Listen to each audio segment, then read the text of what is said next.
Ang Ninuno. Ang kwentong ito ay hango sa totoong buhay. Mula ito sa isa nating kabayan na itagong na lang natin sa pangalang Rodrigo. Walang eksaktong taon, probinsya ng Siquijor. Nang mga panong ito, kasalukuyang nag-aaral sa lihim na karunungan itong si Rodrigo sa ilalim ng pagtuturo at gabay ng sariling ama. Bagaman nagsisimula pa lang sa larangan, marami nang natutunan ang binata. Nagpakita na ng kakaibang kahusayan sa larangan ng panggagamot gamit ang mga dasal. 18 taong gulang si Rodrigo nang magtagumpay na gamutin ang pinakaunang pasyente. Ito ay nang minsang mabati ng engkanto ang kapatid ng kanyang ama. Kung sinunod mo lang sana ang sinabi ko sa iyo, Benjo, hindi ka magkakaganyan. Itigil nyo na ang pamumutol ng puno sa gubat. Wika ng ama ni Rodrigo na itago na lang natin sa pangalang Mang Usteng. Wala naman kasi kung ibang pagkakakitaan, Manong. Kesa naman magutom yung pamilya ko. Mas pipiliin kong isugal ang buhay ko kaysa wala silang makain. Tugon ni Benjo. Maya-maya ay dumating si Rodrigo. Dala ang mga gamit na ipinakuha ng matanda. Mabuti naman nandito ka na, Rodrigo. Sige na, simulan mo na ang panggagamot. Wika ng matanda. Napatingin sa kanya si Rodrigo. Nagtataka ang binata sa sinabi ng ama. Ano po, tay? Tama po ba yung narinig ko? Bakit ako? Tanong ni Rodrigo. Bakit hindi? Hindi ba ito ang dahilan kung bakit ka nag-aaral ng lihim na karunungan? Para saan ang pag-aaral kung hindi mo susubukan? Tugon ni Mang Usteng. Nagdadalawang isip si Rodrigo dahil alam nito sa sarili na kulang pa ang kaalaman. Sigurado po ba kayo, tay? Ano po kasi, hindi pa ako handa eh. At saka, Ako ang makakapagsabi kung handa ka o hindi. Kaya bilisan mo na. Kanina pa nag-aantay ang tiyuhin mo. Ito ang tatandaan mo, anak. Sa panggagamot, oras ang kailangan. Bawat segundo ay mahalaga. Tugon ni Mang Usteng. Dali-dali namang hinanda ni Rodrigo ang sarili. Sinimula ng binata ang panggagamot. Humanga ang tiyuhin sa ipinakitang kausayan ng binata. Tignan mo nga naman, oo. Talagang namana mo yung husay ni Manong Usteng, ah. Rodrigo, siguradong malayo ang mararating mo yan. Basta ituloy mo lang. Para sa kabutihan naman ang ginagawa mo. Napapangiti na lang ang binata. Hindi ito nagsasalita dahil nakatuon ang atensyon nito sa hawak na kandila. Ilang sandali pa ay pinatuloy ito ni Benjo sa palangganang may tubig. Dito nakita kung ano ang pinagmula ng sakit ng tiyuhin. batay po sa mga nakikita ko, doon po sa gawing tumana, meron kayong pinutol na puno. At saka, nasira, di ba? Naputulan kayo ng kadena. Pero tinuloy nyo pa rin yung pagputol ng puno. Yung naputol nyo po kasi, tirahan ng isang pamilyang duwending pula. Wika ni Rodrigo. Dinungaw ni Mang Usteng ang planggana. Nakita nitong tama ang sinabi ng binata. Aba, ayos ah. Magaling, Rodrigo. O ngayon, ano ang dapat mong gawin sa tiyuhin mo? Tanong ni Mang Usteng. Magdala ka ng 2 buhay na manok. Talian mo sa paa ng pulang tela at pakawalan sa lugar. Magsaboy ka din ng pulang asukal sa pinutol na puno. Magsindi ka ng insenso. Humingi ka ng tawad. Yung bukal sa puso. Wika ng binata. Matapos ay nag-usal siya ng dasal. Inihip sa noo ng tiyuhin. Matapos ay nawala ang pananakit ng kamay nito. Kinabukasan ay unti-unti ding nawala ang pamamaga. Tuluyang gumaling ng sinunod ang sinabi ni Rodrigo. Ito ang naging simula ng pagiging kilala ng binata. Mas lalo pang pinagtibay ang debosyon sa mga hawak na gamit. Hindi pa ito nakontento dahil nagangad pa ng mas malakas na gamit ang binata. Tay, mukhang dumadami yung mga pasyente natin. Pahirap ng pahirap yung mga kondisyon na kakainkwentro ko. Siguro tay, oras na po para mangalap ako ng mas malakas na gamit. Kailangan na po eh. Wika ni Rodrigo. Nang minsang mag-usap sila ng ama. Kakatapos lang gamutin ng binata ang pasyenteng biktima ng kulam. Tama ka nga eh. Napansin kong medyo nahirapan ka kanina. At sa palagay ko din, napapanahon na nga. Maghanap ka ng malakas na gamit. May irerekomenda kong tao na maaari mong lapitan. Kaso nga lang ha, malayong bahagi ng probinsya ang tahanan niya. Tugon ni Mang Usteng. Tumatanda na ito at alam niyang balang araw, hindi nakakayanin ang malakasang panggagamot. Lalo pat parami ng parami ang banta sa kanila. Dahil sa pagtanggap ni Rodrigo ng mga nakulam at nabarang. Hindi po ako magdadalawang isip tay kung para po ito sa ikabubuti ng nakararami. Handa po ako magsakripisyo. Bukas sa bukas, lalakad po ako. Wika ni Rodrigo. Kinabukasan ay maagang umalis ang binata. Kasama ang kaibigan na itago na lang natin sa pangalang June. Sino ba yung pupuntahan natin sa kabilang dako? Ang alam ko, delikado dun eh. Sigurado ka, pre? Tanong ni June. Oo pare, kailangan kasi. At saka, wala ka bang tiwala sa akin? At isa pa, kilala ni tata yung pupuntahan. Kaya huwag ka masyadong mag-alala. Tugon ni Rodrigo.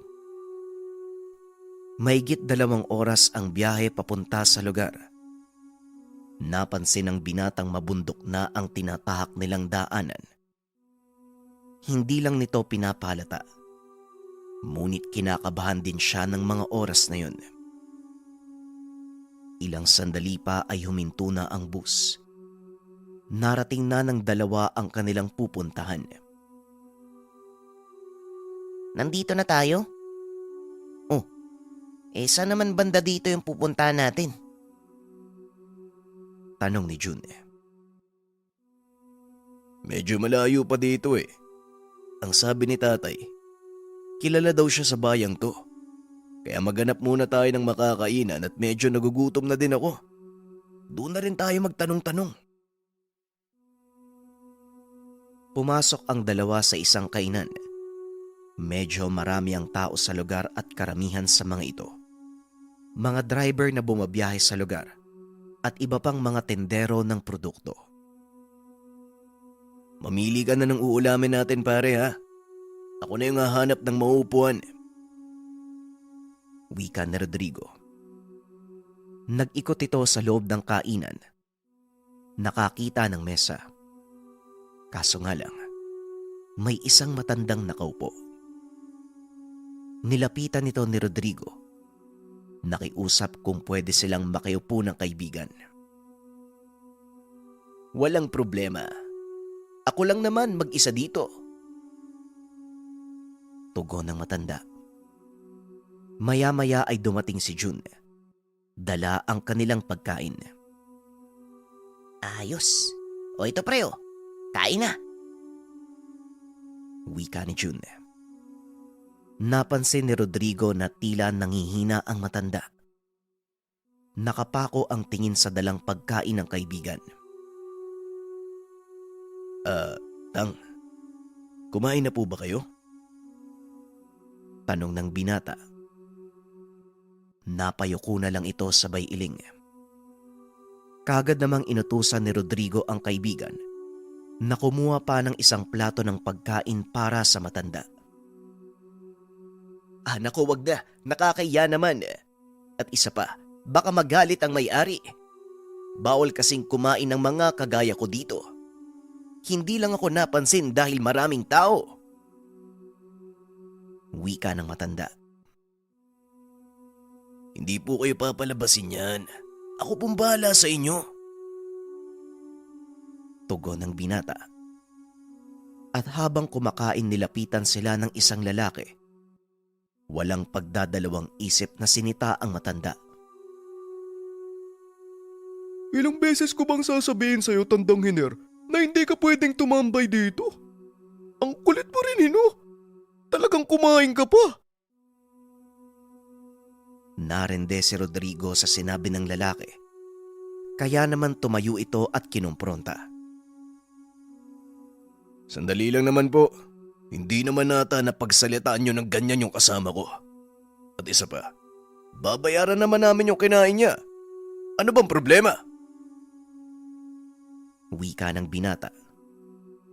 Napangiti ang lalaki at umiling. Sino ka naman, ha? Yabang nito, ah. Tanong ng lalaki. Hindi mo ba nakikita? Kumakain kami sa karinderya. Nagbabayad kami. Kaya siguro naman, alam mo ang kalakaran. Tugon ni Rodrigo. Medyo naiirata na ito dahil tila ayaw paawat ng lalaki. Hinila pa nito ang kamay ng matanda upang itayo. Hinawakan ng binata ang kamay nito. Nagulat ang lalaki dahil napakaigpit ng kapit ni Rodrigo. Hindi mo alam kung sino yung binabangga mo, bata, ah. Dayo ka dito, no? Tugon ng lalaki. At dahil mainit na ang ulo ni Rodrigo, pinatulan niya ito. Hoy, wala akong pakialam kung sino ka. At kung hindi mo titigilan yung matanda, sasamain ka sa akin. Sa pagkakataong iyon, binitawan ng lalaki ang kamay ng matanda at naglakad palabas. O talagang gusto mong masaktan, ha? O sige, dun tayo sa labas. Ayoko makasira dito, eh. Kagad namang sumunod si Rodrigo, ngunit hinawakan ng matanda ang kanyang kamay. Nako iho, wag mo na siyang patulan. Mapapahamak ka lang. Napakarami ng alipores ng taong yan. Wika ng matanda. Wag po kayong mag-alala, tatang. Ako po ang bahala. Ayoko lang po na may inaapi sa harapan ko eh. Ayoko sa lahat, yung mayayabang na tao. Tugon ni Rodrigo. Nako tatang, hindi niyo po kilala yung kaibigan ko. Tignan niyo po yung gagawin niya. Wika ni Jun. Matapos ay sumunod ang mga ito sa kinaroroonan nila Rodrigo. Talagang gusto mong mapahamak, ano? Hindi mo alam ang pinasok mo, bata. Nga pala, kilala ako dito sa pangalang Adolfo. Ako ang may hawak sa lugar na to. Ako din yung may-ari ng karenderyang kinakainan nyo. Napangiti si Rodrigo at nagkamot ng ulo. Alam mo, sa totoo lang, wala akong pakialam kung sino ka eh. Ayoko lang sa mayayabang at ayoko lang na may inaapi sa harapan ko. Ayoko nang may binabasto sa harapan ko. At isa pa, ang pinakaayoko sa lahat, yung nasisira yung tanghalian ko. Tugon ng binata. Ngunit laking gulat nito nang bigla siyang paligiran ng ilang kalalakihan. Ito na nga ba ang sinasabi ko? Tumakbo ka na! Hindi ka bubuhayin ng mga yan. Wika ng matanda. Ngunit imbis na sundin ito, sinugod ng binata ang mga kalalakian. Nasorpresa ang mga ito sa kakaibang bilis ng binata. Nagawa niyang patumbahin ang 4 na lalaki sa pamamagitan lamang ng tagi-isang suntok. Kaya naman pala. Kaya pala malakas yung loob mo eh. May tangang kang mutya. Hulaan ko. Mutya ng kidlat. Para sa bilis. At ang ngipin ng kalabaw para sa lakas. Mahusay ah. Mukhang magiging magandang laban to. Wika ni Adolfo. Pasensya na pare. Pero mali ka. Wala akong tanga na mutya. Kung ano man ang nakikita mo ay normal na kakayahan ko. Huwag mong antayin na gamitan pa kita ng mga kaalaman ko. Tumawa ng malakas si Adolfo. Naglakad ito papalapit sa binata. Ngunit ng ilang metro na lang ang layo nito, bigla siyang napahinto. Sandali lang. Normal na kakayahan? Walang tangang mutya. Pero nagtataglay ng kakaibang lakas. Ikaw ba yung anak ni Tatang Usting? Tanong ni Adolfo. Oo, tama ka. Ako nga. Eh ano naman ngayon? Tugon ni Rodrigo. Naku, pasensya na. Hindi tayo dapat naglalaban eh. Hindi kita kagad nakilala. Ako si Adolfo, yung kaibigan ng tatay mo. Wika ni Adolfo. Nung una ay hindi pa naniwala si Rodrigo. Ngunit nang ipakita nito ang medalyong suot, kagad itong nakilala ng binata. Yan nga yun ah. Yan yung medalyon ng tatay ko. At sabi niya sa akin, kung sino man ang may suot yan, yun ang pagkakakilanlan ng taong pinapahanap niya. Tugon ni Rodrigo. Nilingon niya si Jun. Nagtataka ito dahil wala na yung matandang kasama nila. Wala na eh. Umalis na si Tatang. Hindi ko din namalayan. Wika ni Jun. Hindi kayo dapat nagtitiwala sa taong yun.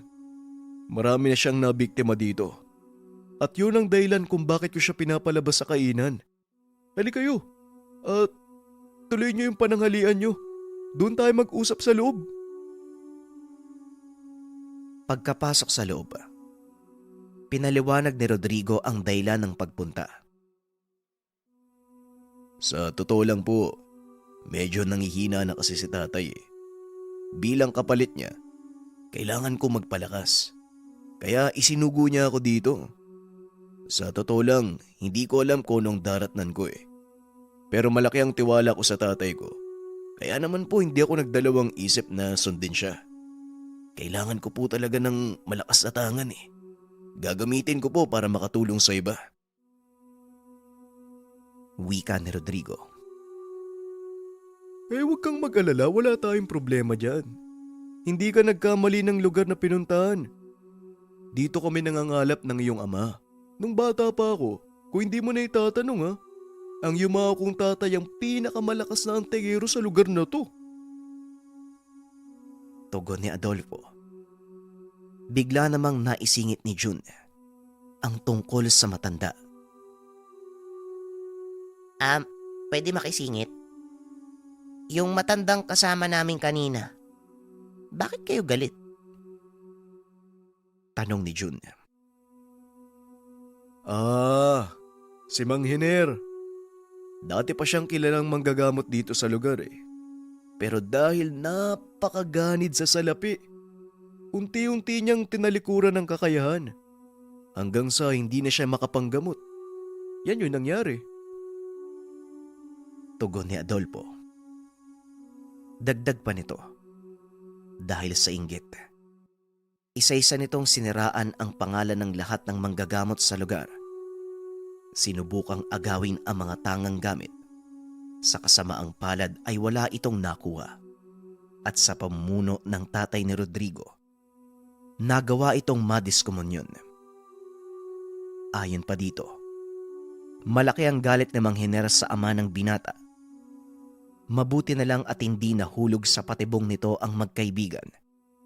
Dahil kung sakaling mangyari yun, maaaring hindi na sila makaalis ng buhay sa lugar. Teka, bakit naman kami hindi makakaalis ng buhay dito? Ano po bang mangyayari kung sakali? Tanong ni Rodrigo. Kung maraming mabuting antingero sa lugar na to, may mga gumagamit din ng kapangyarihan mula sa kaliwa. Ang kakayang taglay mo ay purong kanan, kaya makakakuha to ng atensyon ng mga kaliwa. Ang mabuti pa, sumama kayo sa bahay. Huwag kayong mag-alala. Walang gagalaw sa inyo pagkasama niyo ako. Tugon ni Adolfo. Pagkarating sa tahanan, nakita nito ang ilang kalalakihang nagtitipon sa harapan ng maliit na altar. Nagtataka ang binata, kaya hindi na nito napigilan ang sariling magtanong.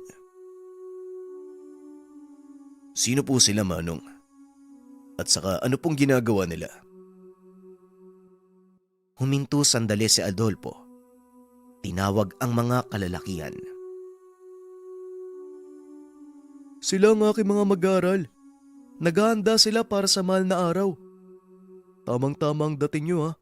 Bukas Lunes Santo na. Kung gusto nyong makakuha ng malakas na gamit, manatili muna kayo hanggang sa susunod na linggo. Walang pagdadalawang isip na pumayag ang binata. At habang naroon siya, pinag-aralan nito ang pamamaraan ni Adolfo. Bagaman may kaalaman sa mga dasal, dumidepende ito sa mga tangang mutya. Ipinakita din ito ang mga alagang gamit, kagaya ng mutya ng bulak, mutya ng kidlat, marindakit, o mutya ng bundok. Napakarami pang iba. Ngunit ang talagang nakaagaw ng atensyon ni Rodrigo, ang pagbabaon ng mutya sa katawan. Pinanood niya ang pamamaraan ng pagbabaon. Kung titignan ay napakasakit. Ngunit ayon kay Adolfo, nagbibigay ito ng karagdagang kakayahan sa may tangan, depende sa mutyang ibabaon sa katawan. Hindi kumbinsido ang binata sa sinabi ni Adolfo. Kaya naman hinayaan itong masaksihan ni Rodrigo ang pagsubok sa bagong baong mutya. Eto yan oh. May ibinaon sa katawan ng taong yan. Kapirasong tipak ng batoo mo. Manood kang mabuti, Rodrigo. Wika ni Adolfo. Nanlaki ang mga mata ni Rodrigo nang makita niyang lumalakad sa ibabaw ng nagbabagang uling ang lalaki. Hindi man lang napaso ang talampakan nito. Kasunod ay ang mainit na tubig. Ibinuhos sa likuran, ngunit tila walang epekto. At ang pinakahuli, sa pamamagitan ng itak. Ilang ulit na pinagtataga ng ilang pang kalalakihan ng katawan ng nagpapasubok. Laking gulat ni Rodrigo dahil hindi man lang tinablan ang katawan ng taong iyon. Yan ang isa sa mga katangian ng batoo mo. Kadalasang tangan ng mga haring bakal. Wika ni Adolfo. Sa palagay ko, kailangan ko din yan. Sa ngayon kasi napakaraming banta sa buhay namin ni tatay. Dahil sa mga mangkukulam at mga mambabarang na nakakainkwentro ko. Ayaw kasi ni tatay na patayin ko sila eh. Tugon ni Rodrigo.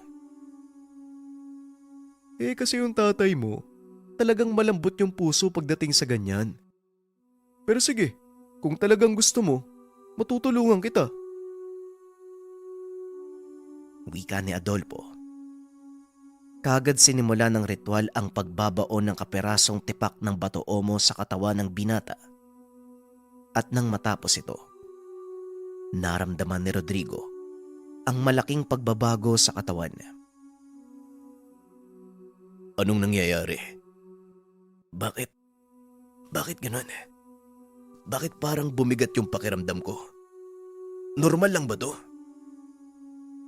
Tanong ni Rodrigo habang sinasapo ang ulo. Oo, normal lang yan. Normal na pakiramdam. Nilalabanan ng dasal sa katawan mo ang kakayahan ng batoo mo. Maninibago ka pero ilang minuto lang, mawawala din yan. Sa oras na kilalanin ng katawan mo ang batoo mo. Tugon ni Adolfo. Ilang sandali pa, bumuti ang pakiramdam ng binata. O kumusta naman ang pakiramdam mo? Maayos na ba? Tanong ni Adolfo. Sa ngayon ho, medyo maayos na. Maraming salamat ho Walang anuman. Kung gusto mong subukan ng kakayahan mo, pwede tayong humiling sa mga kasamahan ko. Sige po. Gusto ko pong malaman kung anong epekto nito sa katawan ko eh. Pag-uusap ng dalawa.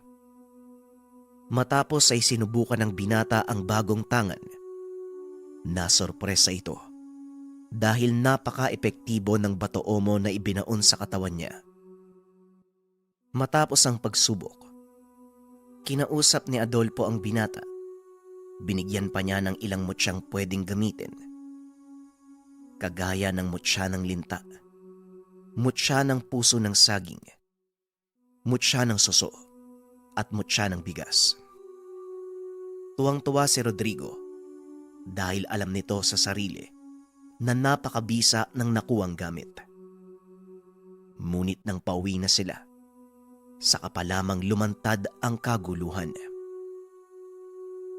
Kasalukuyang nag-aabang ng bus pabalik sa kanilang lugar sina June at Rodrigo nang biglang nagpakita ang matandang tinulungan nila sa kainan ni Adolfo. Kung nalaman ko lang ng mas maaga, hindi ka na sana umabot pa sa tahanan ni Adolfo. Wika ni Mang Hiner. Tatang, wala po akong personal na galit sa inyo.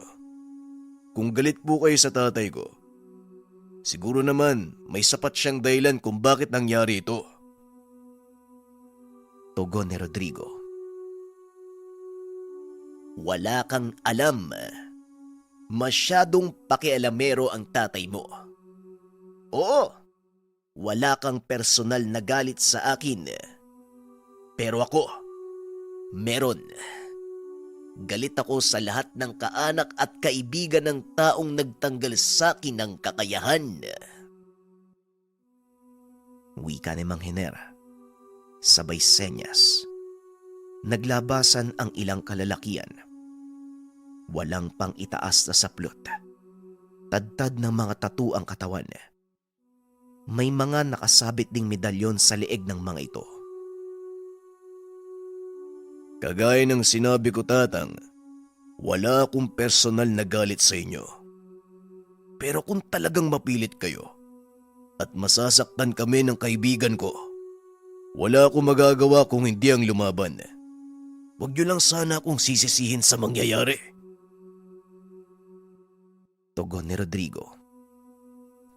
Hindi nito lubos na maisip na napakarami palang nagtatangan ng mga agimat sa lugar.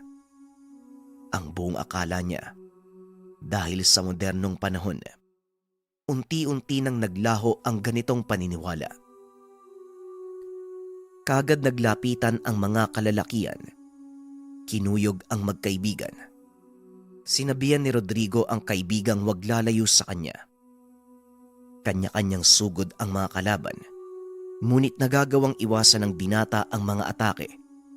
Kaagad ding gumagante ng suntok.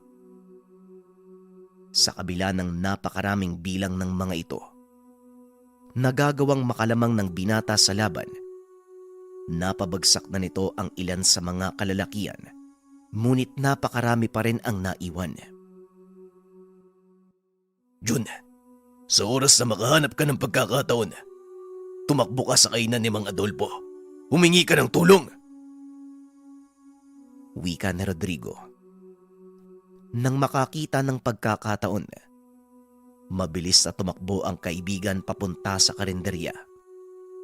Habang pilit na nilalabanan ang mga sumasalakay, walang kaalam-alam ang binata na unti-unti na pala siyang nahuhulog sa patibong ng matanda. Ilang sandali pa, nakaramdam siya ng panghihina.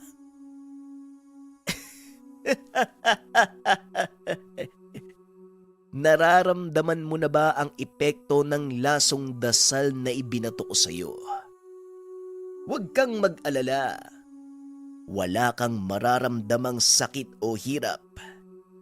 Kagaya ko, mawawala lang din ang kakayahan mong magpagana ng dasal. Ito ang paghiganti ko. Wika ni Mang Hiner. Hindi na makatayo ang binata. Tanging proteksyong bigay ng Bato Omo na lang ang nagpapanatili ng kanyang kamalayan habang patuloy na binabayo ng gulpe ng mga kalalakihan. Kahit kailan, hindi ka makukontento sa buhay mo. Kahit mapatay mo pa ako, hindi mo mapapakinabangan ng makukuha mong kapangyarihan mula sa akin. Tugon ni Rodrigo. Hanggang sa tuluyang bumagsak ang katawan nito. Nakadapa na sa lupa si Rodrigo, ngunit nakikita pa din ito ang nangyayari sa paligid. Papalapit sa kanya si Mang Hiner. Akmang hahawakan siya ng matanda nang bigla itong tumilapon. Naramdaman na lang ng binatang may kung sinong umakay sa kanya patayo. Hindi ito ang oras para matulog. Uy! Rodrigo, kailangan mong tapusin yung laban. Wika ni Adolfo. Sabay bulong ng dasal sa tenga ng binata. Laking gulat ni Rodrigo dahil unti-unting nanumbalik ang lakas ng katawan. Maraming salamat, Mang Adolfo. Huwag kang mag-alala. Tatapusin ko ang labang ito. Hindi para sa akin, kung hindi para kay Mang Hiner. Tugon ng binata. Sabay lakad papunta sa kinakatayuan ni Mang Hiner. Isa-isang naglabasan ang mga kasama ni Adolfo upang harapin ang tauhan ng matanda. Gamit ang mga kaalaman sa mga dasal, iginapos nito ang matanda at pilit na pinaluhod. Nang hindi na ito makakilos, idinampi ni Rodrigo ang palad sa noo ni Mang Hiner. Nag-usal ng mga dasal. Anong ginagawa mo? Tatanggalan mo na naman ako ng kakayahan. Pasensya na, pero hindi ako titigil. Hindi lang kita tatanggalan ng kakayahan. Maging ang alaala mo. Makakalimutan mo ang lahat.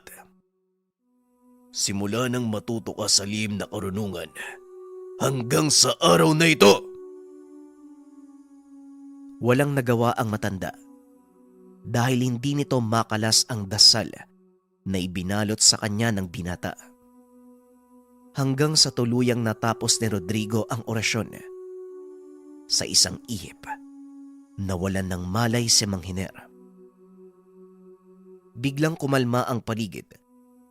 Nagsipagpulasan din ang mga tauhan ng matanda.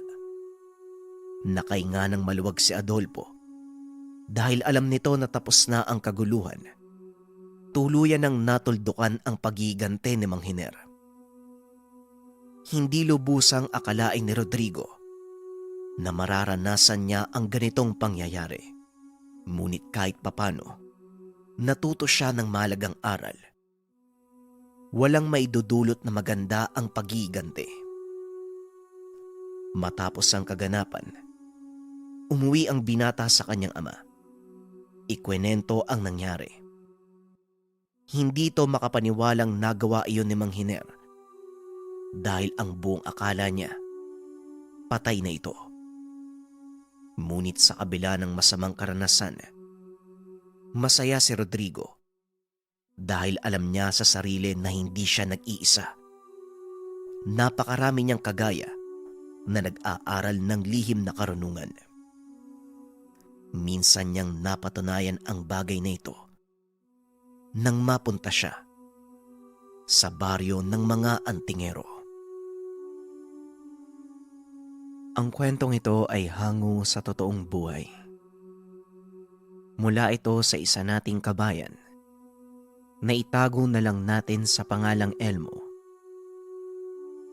Walang eksaktong taon. Barusbos.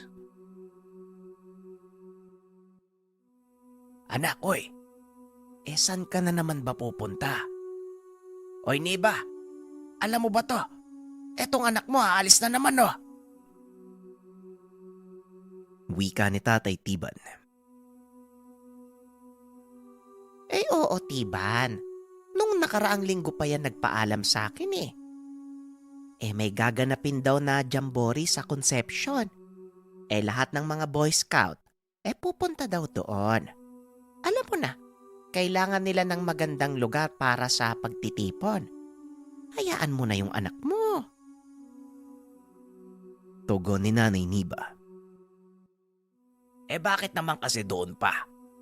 Pumayag ka nang hindi man lang ako tinatanong. Saka naman mahal, jamboree. Ay nako, alam mo ba ang balita nung nakaraang taon doon? Lahat ng mga Boy Scout na disgrasya sa mismong lugar na sinasabi niya. Tapos gayon, doon pa rin ang lokasyon. Tapos pinayagan mo yung anak ba? Kahit walang permiso mula sa akin. Ano ba naman yan? Wika ni Tatay Tiban. Napayuko na lang si Elmo habang nakikinig sa pagtatalo ng mga magulang. Pero sinadya nila na hindi na muna ipaalam sa ama dahil alam nila na tututol kagad ito. Napagkasunduan nila ng ina na sa mismong pag-alis, doon na magpapaalam kay Tatay Tiban nang sa ganun wala na itong rason upang umatras. Napagalitan ng ama si Nanay Niba at sinabing kinukonsinti nito ang anak.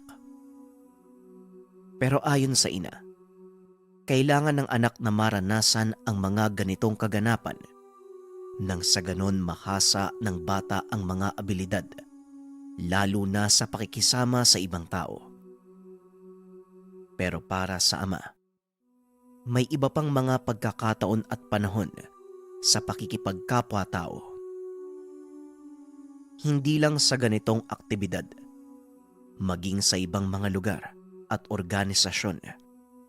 Huwag lang sa lugar na delikado ang mga dayo. Niba, dapat sabihin nyo din sa akin na alam mong tutol ako pero wala na eh. Andyan na yan eh. Alam mo ba kung ilang mga bata ang kinain sa lugar na yon? Hindi lang simpleng talon o bundok ang pupuntahan nila.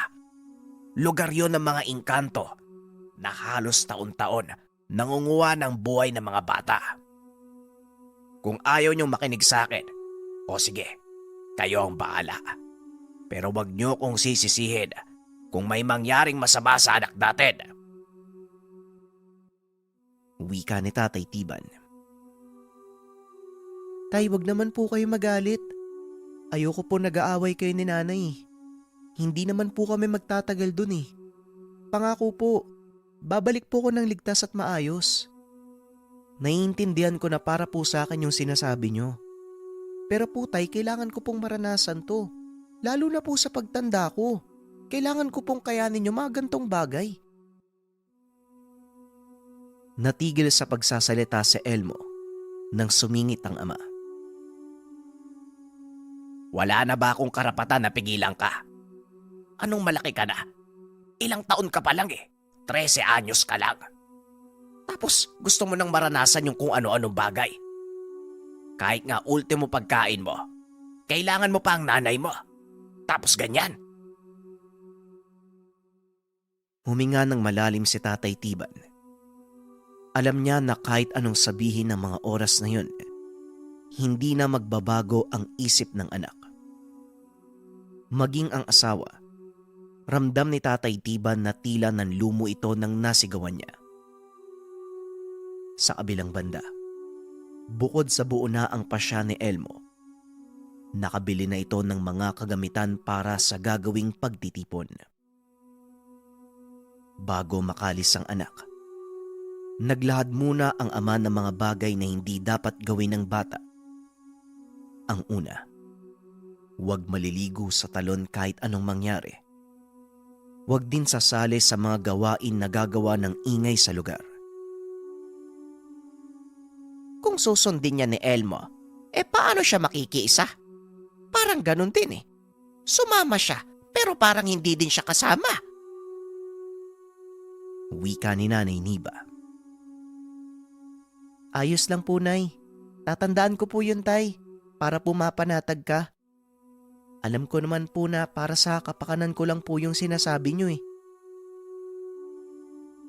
Tugon ni Elmo. Hanggang sa makarating ang kaibigan, nakabihis na ito. Dumaan lang doon para sunduin siya. Nakatitig lang ang ama habang papalabas ang anak. Baka sa mukha ng bata na masaya ito. Bukod sa mga aktibidad, may sariling plano si Elmo na gagawin na hindi naman lingid sa kaalaman ng mga magulang. Hoy mga bata, Elmo ha, ang bili ng tatay mo. Anak, wala kami doon para bantayan ka ha. Nga pala, may ibibigay ako sa inyo. Eto, panyo ng birhen, pang protection, hindi lang pampunas sa pawis. Wika ni Nanay Niba. Maraming salamat po, Nay. Saan niyo po ito nabili? Ang ganda naman po. May nakaburdang imahe ng birhen. Ano pong ibig sabihin nito? Tay, pangako po. Sasama po ako, pero susundin ko po lahat ng sinabi niyo. Pangako ko po yan. Wika ni Elmo. Wala na ako magagawa. Basta umuwi ka ng ligtas. Sundin mo ang lahat ng bilin ko at mag-iingat ka. Sige na, naghihintay na ang kaibigan mo. Dalian mo na. Wika ni Tatay Tiban. Ngumiti si Elmo. Humalik na sa mga magulang bilang pagpapaalam. Habang papalayo ang bata, napabigkas si Nanay Niba ng simpleng dasal para sa maayos na biyahe ng anak. Bago tuluyang makapunta sa lugar, marami pang mga bata ang sinundo. Halos puno na ang mga jeep na inarkila ng mga namamahala sa Jamboree. Ilang paaralan din ang nakilahok sa aktibidad. Ilang oras ang naging biyahe bago nila narating ang lugar na pagdarausan ng pagtitipon. Tuwang-tuwa naman ang lahat. Napakaganda ng lokasyong pinaglagyan ng mga papag at mga bahay para sa 3 araw na pananatili sa lugar. Bago magtanghalian, inipon ng mga lider ang bawat bata. Naglatag ang mga ito ng mga gagawin at mga hindi dapat gawin. O mga bata, makinig kayo sa sasabihin ni Mang Pedring ha. Siya ang nakatoka sa hanay natin. Lahat ng sasabihin niya, pakinggan niyo ha, para maiwasan natin na magkaroon ng problema. Wika ni Teacher Ann. Ang mga bata, una sa lahat, hindi kayo pwedeng lumabas sa mga nakalagay na harang. Kada lugar na makakakita kayo ng dilaw na watawat, ang ibig sabihin hindi kayo pwedeng lumampas.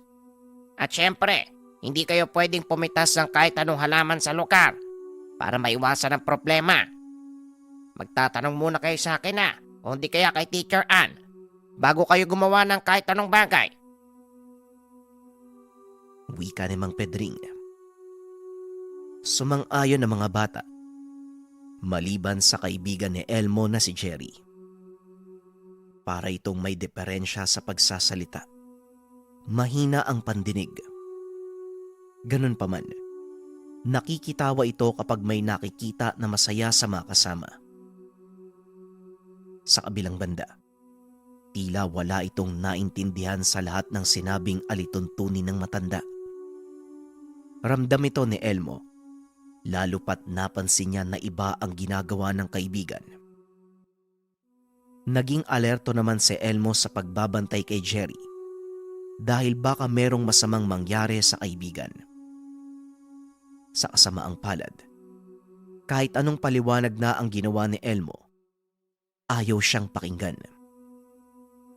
Tinatakpan pa nito ang tenga, tumatawa na tila nang aasar pa. Pero hindi naman ito pinatulan ni Elmo, bagkus niyaya na lang na tumulong sa mga gawain. Ano bang nangyayari sa'yo? Parang wala kang narinig sa lahat ng bilin ah. Ayos ka lang ba, Jerry? Tanong ni Elmo. Paano natin masusulit yung lugar kung lahat bawal? Sa palagay ko, wala namang masama kung maliligo tayo sa talon eh. Tara, dun yun banda oh. Wika ni Jerry. Pipigilan pa sana ito ni Elmo, pero bigla na lang itong tumakbo. Dahil abala ang lahat, walang nakapansin sa kanila. Tinatawag pa ni Elmo ang kaibigan, pero mas mabilis ang pagtakbo nito. Ilang sandali pa narating na ng dalawa ang nasabing talon. Namangha si Elmo sa ganda ng lugar, pero nakita niya ang mga nakapalibot na harang. Naalala niya ang bili ni Mang Pedring, maging ng ama. Pipigilan sana ni Elmo si Jerry, pero huli na ang lahat dahil biglang tumalo ng kaibigan. Ni hindi nang hubad ng saplot ang bata, tila wala itong nakikitang babala, ni hindi man lang pinakinggan si Elmo. Jerry! Jerry! Nasaan na yun? Hoy! Huwag ka naman magbiro ng ganyan oh! Tulong! Tulungan niyo kami! Wika ni Elmo. Pero kahit anong sigaw, walang tao na nakakarinig sa kanya. Kinakabahan si Elmo. Tila kada sigaw, umieko lang ang tinig. Ilang minuto pa ang lumipas. Napagpa siya ng bata na bumalik sa lugar kung nasaan ang mga kasama. Pero hindi niya maalala kung saan ang tamang daan. Hindi niya alam kung saan susuot dahil sa sukal ng gubat. Kahit anong gawin niyang paglalakad, bumabalik lang siya sa parehong pwesto. Hanggang sa napagod na si Elmo kakahanap sa daan pabalik. Dahil makapal ang mga puno sa lugar, kahit maliwanag pa, medyo madilim ang paligid. Nagsimula nang umiyak ang bata. Kinuha niya ang panyong binigay ni Nanay Niba at pinunas sa luha. Matapos maipunas sa muka, itinali ni Elmo ang panyo sa ulo. Minuto lang ang lumipas nang may nakita siyang matandang naglalakad. Biglang nabuhayan ang bata. Sinalubong niya ang matanda. Humingi ng tulong. Pakiusap po, tulungan niyo po ako. Tulungan niyo po kami ng kaibigan ko. Hanggang ngayon po, hindi pa po siya nakakaahon dun sa talon eh. Kanina pa din po ako naliligaw eh. Wika ni Elmo. Hindi niyo ba alam na ipinagbabawal sa lahat ang lugar na ito? Ngayon hihingi ka ng tulong para sa kaibigan mo. Nila mo na ng talon ng kasama mo. Kaya kung ako sa'yo, kung gusto mo pang mabuhay, sundan mo ang mga nakataling dilaw na bandera. Mga bata nga naman, hindi sumusunod sa lituntunin. Wika ng matanda. Doon lang niya naalala ang sinabi ng namumuno sa aktibidad. Palaging tignan ang mga dilaw na bandera para hindi sila mawala o maligaw. Babala din ito na huwag pasukin ang lugar. Abot hanggang langit ang pasasalamat ni Elmo sa matanda. Pero nagulat ito nang bigla na lang nawala. Hindi niya alam kung saan sumuot ang matanda. Tumalikod na lang si Elmo sa lugar at hinanap ang mga dilaw na bandera. Minuto lang ang nakalipas. Habang naglalakad at sinusundan ang mga nakahilerang tali. Nagtataka ang binata dahil ilang beses na siyang umikot. Pero tila ngayon lang niya nakita ang bandera. Iba't ibang kulay ang nakikita ni Elmo, kaya nalito ito kung saan ang tamang daan. Naku, Diyos ko, tulungan niyo po ako. Pakiusap po, tulungan niyo po ako. Pangako po, magiging mabuting bata na po ako. Wika ni Elmo. Hahawakan na sana niya ang banderang pula. Biglang may pumalo sa kamay niya. Napasigaw si Elmo hindi dahil sa sakit, kung hindi dahil sa gulat. Ay nakum, bata ka. Bata mo pa, makakalimutin ka na. Anong kulay ba ang sinabi ko sa'yo? Tapos ngayon, sa pulang bandera ka pupunta. Ayos. Akin ang kamay mo. Ito ang hawakan mo. Isang buto na magpapaalala sa'yo ng lahat. Dalian mo. Hawakan mo na. Wika ni Tandang Kirim. Aanuin ko po yung buto. Buto. Pero parang... Natigil si Elmo sa pagsasalita. Muli itong pinalo ng matanda ng hawak na baston. Ayon kay Tandang Kirim, hindi nakikinig ng maigi ang bata. Kakasabi ko lang. Talagang inulit mo pa. Buto nga yan. Bigay ko yan sa'yo bilang paalala. Sige na. Wala nang oras. Malapit ng madilim. Baka mamaya, hindi ka na makabalik sa lugar nyo. Bilisan mo na! Wika ni Tandang Kirim. Napatitig si Elmo sa matanda. Pero hindi na ito nagtanong pa. Binulsa na lamang ang binigay. Habang patuloy na naglalakad, sinundan ni Elmo ang kulay dilaw na bandera. Hanggang sa marinig niya ang mga kasamahan. Sumisigaw. Hinahanap sila. Isa sa mga kaibigan niya ang lumapit sa kanya. Teacher! Teacher Ann! Si Elmo po! Nandito si Elmo! Wika ni Kokoy. Inakbayan siya ng kaibigan. Inalalayan papunta sa iba pang mga kasama. Doon palang nakaramdam ng kakaibang pagod si Elmo. Tila nalanta ang katawan nito habang inaalalayan ng kasamahan. Hanggang sa nawalan ng malay si Elmo. Sigaw lang ni Kokoy ang narinig niya bago tuluyang ipikit ang mata. Kinabukasan, pagdilat ni Elmo, nagtataka ang bata kung bakit tila napakaingay ng paligid. Babangon sana ito, pero biglang may pumigil sa kanya. O anak, huwag ka na munang tumayo. Magpahinga ka muna ha, para makabawi ka ng lakas mo. Wika ni Nanay Niba. Nay, nasan po ako? Ano po bang nangyari? Bakit po maingay? Nasan po ba tayo? Tanong ni Elmo. Maingay? Wala naman ako naririnig eh. Anong ingay ba yung sinasabi mo? Dalawa lang naman tayo dito sa kwarto eh. Nasa pagamutan tayo anak. Mabang istorya. Pero nagpapasalamat ako makabalik ka ng ligtas. Tugon ni Nanay Niba. Teka nay, nasan po si Jerry? Hindi po ba siya nakaahon? Nasan po siya? Nakuha po ba siya? Naisabihin niyo po kay Teacher Ann, si Jerry po. Wika ni Elmo. Hindi niya na napigilang umiyak nang maalala ang nangyari. Naluha din si Nanay Niba. Sinabing hindi pa rin nakikita ang kaibigan ni Elmo.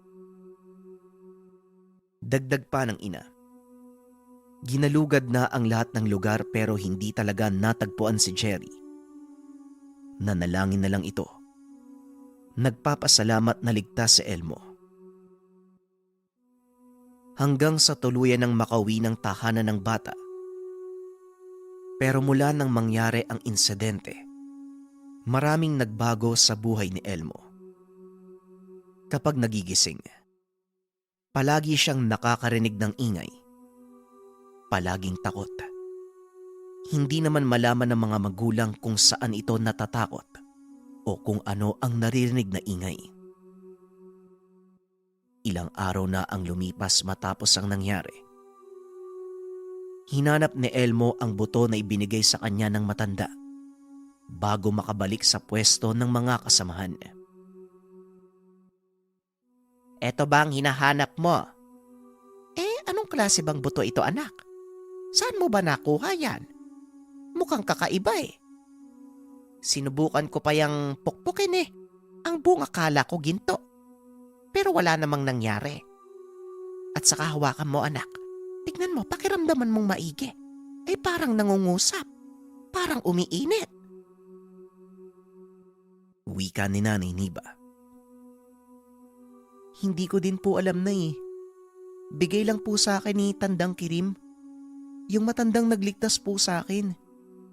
At saka, hindi naman po mainit ah. Buto lang po to eh. Pero ang sabi ng matanda, gagabayan daw po ako niyan. Kaya nagpapasalamat po ako. Baka dahil po dyan, kaya po ako nakabalik ng ligtas. Tugon ni Elmo. Habang hawak ang buto, biglang may kung anong enerhiya na dumaloy sa katawan ng bata. Kinilabutan siya, pero ayaw niya itong ipahalata sa ina. Ang buong akala niya doon matatapos ang lahat. Pero hindi. Ito ang simula ng mas malaking pagbabago sa buhay ni Elmo at ng pamilya. Kahit nagulo ang sistema ng buhay ng bata, naging daan naman ito para makita kung ano ang gampanin sa buhay. Napansin ito ng lahat, lalong-lalo na ang mga magulang ni Elmo. Kitang-kita ang kakaibang galaw nito. Bigla na lang siyang magsasalita kahit walang kasama.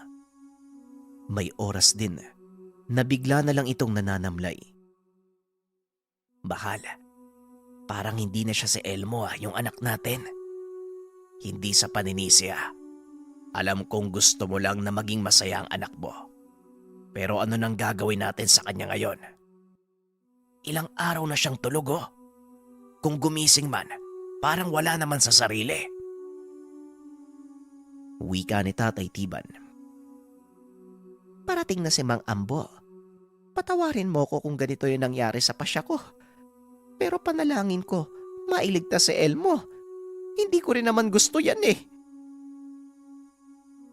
Tugon ni Nanay Niba. Bago ang tanghalian, nakarating na ang manggagamot sa tahanan. Pagpasok pa lang sa kwarto ni Elmo, kung saan ito nagpapahinga, bigla itong napayuko. Tila may kinakausap at parang may inaakbayan pa. Nagkatingin na naman ang mag-asawa. Iniisip nila kung anong nangyayari.